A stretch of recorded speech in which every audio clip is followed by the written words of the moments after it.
आदाब, नमस्कार, स्वागत है आपका। मैं हूं आपके साथ शफ़ान अंसारी। कल जो खबर आई उसने देश को झकझोर कर रख दिया है और एक बार फिर से सोचने पर मजबूर कर दिया है कि जो मौजूदा सरकार तमाम दावे और वादे हिफाजत के करती रही है जम्मू कश्मीर के लिए, कितनी वो सही है और झूठे उसके जो वादे थे वो सब कुछ बिखर गए हैं। एक ऐसी घटना जिसने न सिर्फ हमारे सुरक्षा तंत्र को सवालों के घेरे में लाकर डाल दिया है, बल्कि हमारी सामाजिक और राजनीतिक संरचना पर भी गंभीर सवाल खड़े कर दिए हैं। ये हमला मंगलवार को उस वक्त हुआ जब ये पर्यटक बायन घाटी में प्राकृतिक सुंदरता का एक आनंद लेने के लिए जा रहे थे।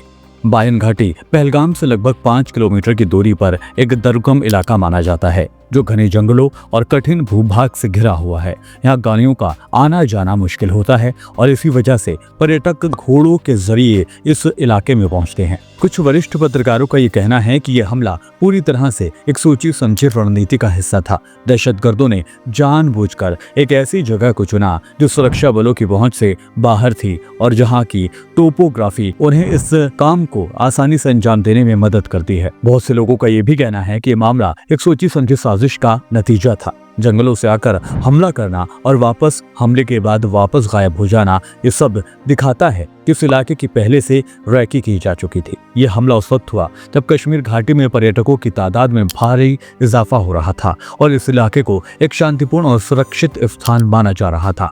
ये एक सॉफ्ट टारगेट था और दहशतगर्दों ने इसे अपनी एक स्कीम का हिस्सा बना लिया। और सबसे बड़ी बात ये कि हमले से पहले इंटेलिजेंस इनपुट भी था। लेकिन सवाल ये है कि सुरक्षा एजेंसियों ने इन तमाम रिपोर्ट्स को, इन सूचनाओं को गंभीरता से क्यों नहीं लिया और क्या कोई ठोस कदम वक्त रहते नहीं उठाया गया।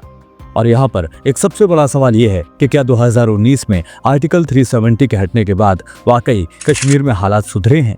सरकार ने यह दावा किया था कि इस बदलाव से आतंकवाद पर काबू पाया जाएगा और राज्य में शांति का माहौल बनेगा। लेकिन इस हमले ने फिर से एक बार ये साबित कर दिया है कि कश्मीर में हालात जस के तस हैं। कोई बड़ी तब्दीली यहाँ नहीं आई है और टेररिज्म अभी भी वहाँ पर बचा हुआ है।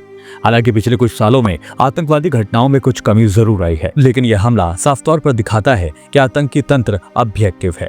हमले के बाद ये सवाल उठते हैं कि क्या सरकार और सुरक्षा एजेंसियां इस तरह के हमलों को रोकने में सक्षम हैं? इस हमले में एक और चिंता की बात भी सामने आई है। हमलावरों ने कथित तौर पर पर्यटकों से उनके मजहब के बारे में पूछा और फिर एक खास समुदाय के लोगों को निशाना बनाया गया। कई जो वहाँ लोग मौजूद थे उनका ये कहना है कि आतंकियों ने जानबूझकर एक खास समुदाय के लोगों से उनको नाम पूछकर उनको अपना शिकार बना दिया। इसने घटना को और ज्यादा संवेदनशील भी बना दिया है, क्योंकि यह हमला सिर्फ आतंकवाद का नहीं बल्कि एक धार्मिक तनाव को भी बढ़ावा देने की एक कोशिश दिखाई देता है। इस घटना के बाद से देश भर में तेजी के साथ लोगों के रिएक्शन भी सामने आ रहे हैं। गृह मंत्री अमित शाह खुद घटनास्थल पर पहुंचे हैं, लेकिन सवाल फिर यही कि क्या बयानबाजी से इस गंभीर मुद्दे का समाधान निकल पाएगा? क्या अब वक्त नहीं आ गया है कि सरकार और सुरक्षा तंत्र एक ठोस और रणनीतिक नीति तैयार करें ताकि इस तरह के हमले फ्यूचर में ना देखने को मिले? घाटी में आज भी बंद का आह्वान किया गया है। टूरिज्म इंडस्ट्री से जुड़े लोग और आम नागरिक इस हमले की कड़ी निंदा भी कर रहे हैं। लोगों की आंखों में आंसू हैं, क्योंकि ये हमला केवल इंसानियत पर नहीं बल्कि मेहमान नवाजी की परंपरा पर भी एक बड़ा आघात है। कश्मीर जो हमेशा से अपनी मेहमान नवाजी के लिए मशहूर था, आज उसकी पहचान को फिर से खतरनाक धक्का लगा है। इस हमले की दुनिया भर से निंदा की जा रही है। प्रधानमंत्री नरेंद्र मोदी ने इस हमले को निर्दोष लोगों की हत्या करार दिया है और हमलावरों को कड़ी सजा दिलवाने का संकल्प लिया है। पीएम मोदी इस वक्त सऊदी अरब के दौरे पर थे, लेकिन जैसे ही ये हमला हुआ उन्होंने अपने इस सफर को बीच में ही खत्म कर दिया और वापस देश आने का फैसला कर लिया। प्रधानमंत्री मोदी ने कहा है कि हमले के जिम्मेदारों को बख्शा नहीं जाएगा। अमेरिकी उपराष्ट्रपति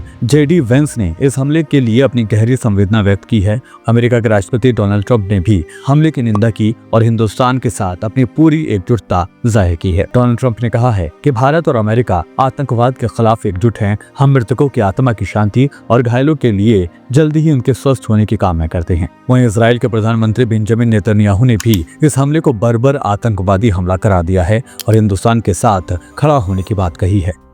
इसके अलावा यूरोपीय संघ की अध्यक्ष उर्सुला वॉन डेर लियन ने ब्रिटेन के प्रधानमंत्री सर कियर स्टारमर और सऊदी अरब समेत कई देशों ने इस हमले की निंदा की है। और भारत के साथ अपनी एकजुटता दिखाई है। हमले के बाद पहलगाम में स्थितियां तनावपूर्ण बनी हुई हैं। मंगलवार शाम को स्थानीय टैक्सी ड्राइवरों ने कैंडल मार्च निकाला और आतंकवादियों को सजा देने की मांग भी की है। और जो बाकी पर्यटक थे जो इसमें सही तौर पर बच गए हैं, उन्होंने अपनी यात्रा को स्थगित कर दिया है और बुधवार की सुबह पहलगाम में सन्नाटा पसरा हुआ है।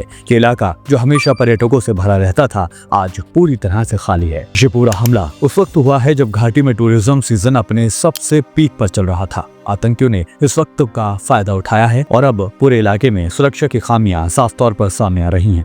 इस हमले के खिलाफ घाटी में आज बंद का आह्वान किया गया है और राजनीतिक दलों ने इसे पूरी तरह से समर्थन दिया है। आखिर में कहना यह जरूरी है कि आतंकवाद का कोई धर्म नहीं होता। ये न केवल हमारे समाज बल्कि हमारे देश की एकता और अखंडता के लिए भी एक गंभीर खतरा है। हमें इस बात को समझने की जरूरत है कि आतंकवाद के खिलाफ लड़ाई केवल सरकार और सुरक्षा बलों की जिम्मेदारी नहीं है, बल्कि ये हम सभी की जिम्मेदारी है। सिर्फ बातों से या फिर ट्वीट करने से काम नहीं चलेगा। अब हमें ठोस कदम उठाने होंगे ताकि बायन घाटी जैसी घटनाएं फिर से हमारे देश में कहीं भी ना हो। फिलहाल मेरे साथ इस वीडियो में अभी के लिए इतना ही। वीडियो पसंद आया तो वीडियो को लाइक करें, शेयर करें और हमारे चैनल को और हमें सपोर्ट करने के लिए हमारे चैनल को सब्सक्राइब करना बिल्कुल ना भूलें। फिर होगी मुलाकात।